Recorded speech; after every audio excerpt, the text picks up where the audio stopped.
What's up, guys? This is Coach Grant with First Down Training, and today we're going to be breaking down some of the best taller wide receivers that you guys can study. We're mainly going to be focusing on Julio Jones, Michael Thomas, Mike Evans, and Courtland Sutton. Those are going to be the four that we're going to take a look at today. Let's get started. Guys, if you're a receiver and you want to submit your film to me for me to break it down just like how I break down NFL players' film on this channel, check out that link in the description that says submit your film for a breakdown. Depending on what membership plan you go with, you could send me your film once a month, twice a month, or up to 5 times per month, and I would break it down for you and get it back to you. Let's get started. So first thing we're going to look at here is Julio Jones working this kind of double move off the line. That's mainly what we're going to be focusing on. Then this kind of blaze out look at the top of the route. So let's watch at full speed. So he goes out in, gets his DB off platform, breaks to this post for 3 steps, sudden stick, then breaks back out. Doesn't get a whole lot of separation at the top here. DB has a great recovery at the top of the route, but it's a great job going up for the ball, and we're going to be talking about that as well.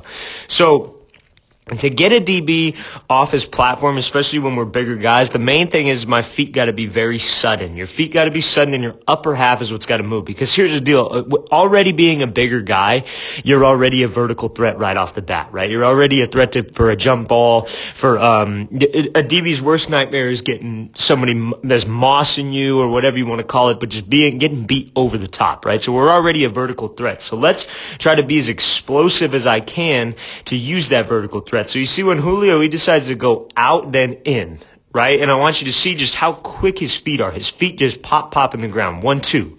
But his upper half is what's going to get him separation, because those feet, we don't need to reach out there. A lot of tall guys, what they like to do is they like to reach, and they come out here and they lean their chest back, or they're like, or they like to reach way inside and they like to pop their chest back as well.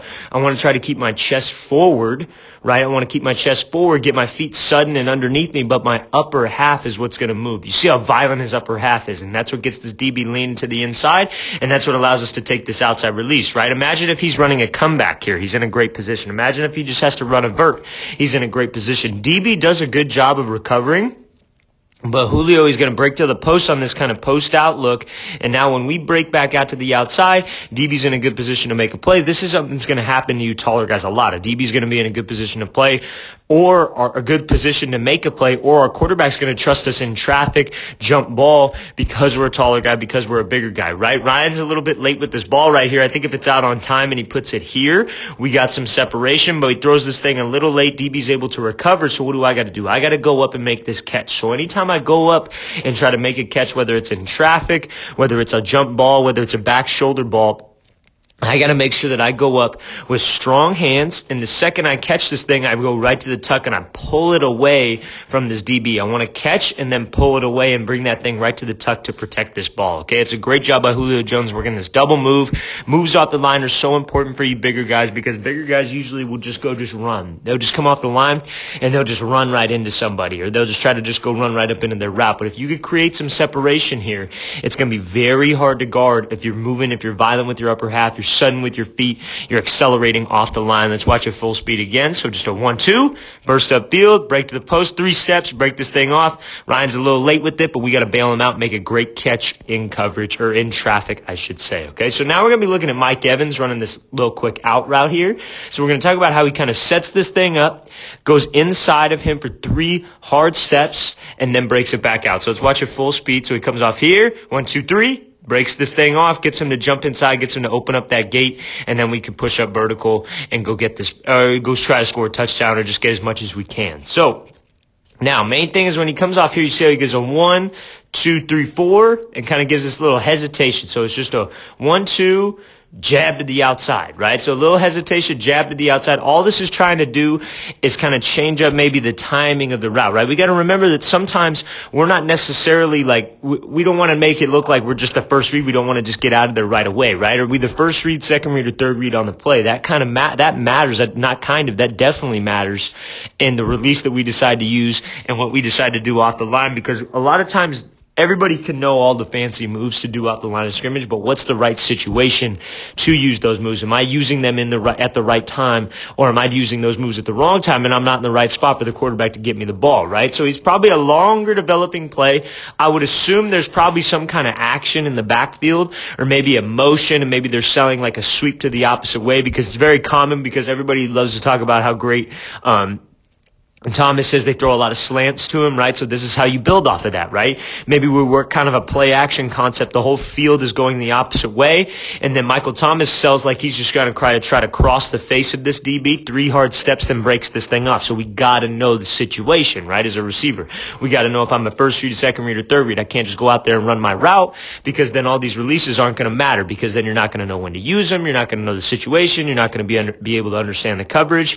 And then it's all for naught, right? So I think that's something that bigger guys, if you can understand the IQ side of things, if you can understand, how I can improve this, when to use certain releases, that's the best scenario. That's the best thing you guys can know off the line of scrimmage, right? Because we could all do the footwork drills, but if I know the situation to use the footwork, and I know the situation to use maybe a hesitation release or a longer developing release like this, and you see when he comes to the inside here, that's just the IQ side of things, right? Now let's talk about technique. So when he comes inside, you see how he's got his shoulders committed, his eyes are committed, he's fully turning, and that's what's going to get this DB to turn, right? Because we kind of got him sitting to the outside with that kind of hesitation jab move to the outside, right? So he already gave up the inside, so he wants to break on this thing. He doesn't want to let Thomas cross his face. Then we go out for hard 3 steps.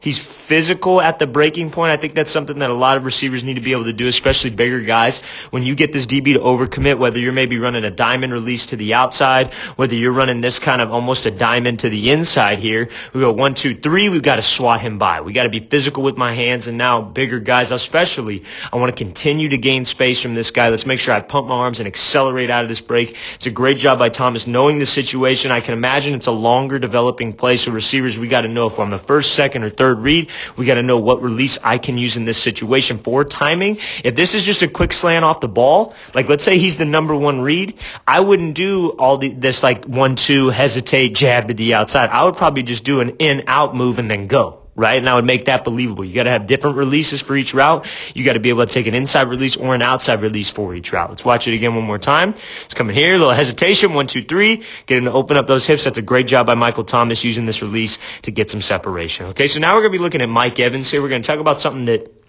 deep guys can do, or taller guys can do at the top of the route. Okay, so let's watch it full speed. So he's coming out here and he works this rocker step, jab to the outside, accelerate out and make this catch and make this play. So when he comes off here, I think the most important thing is when this DB's off and we get a little bit of a gap, very important that I close this gap, and I close this gap fast with a good pad level, right? You see Evans' pad level off the line of scrimmage, right? His shins are at almost a 45-degree angle. His body's at a 45-degree angle. That means he's driving out and he's exploding out. He doesn't just pop straight up.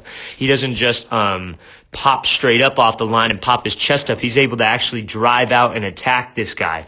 So now when he's here and he's closed the gap, we want to get him sitting on like maybe an out route. We want to get him sitting maybe on like a stop route, a curl, comeback, whatever it is. So Evans starts to do these rocket steps, and that's what these are. When you go fast hands, fast feet at the top, when you're closing the distance with this DB, jab to the outside, you see how he gives head and shoulder movement.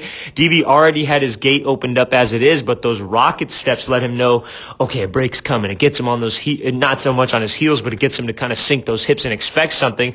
I give this jab to the outside. DB's forced to open up his hips. I pump my arms, and I got to make sure I accelerate out of the break in this scenario. Great job by Evans here making this play off of this rocket step, working this almost post route. Let's watch it again full speed. So again, driving out, close the gap, rocket steps, let him know something's coming, jab to the outside, break up inside. So he's coming off here, full speed, rocket steps, jab, violent head and shoulders, accelerate off this break. Bigger guys got to be able to create some separation at the top.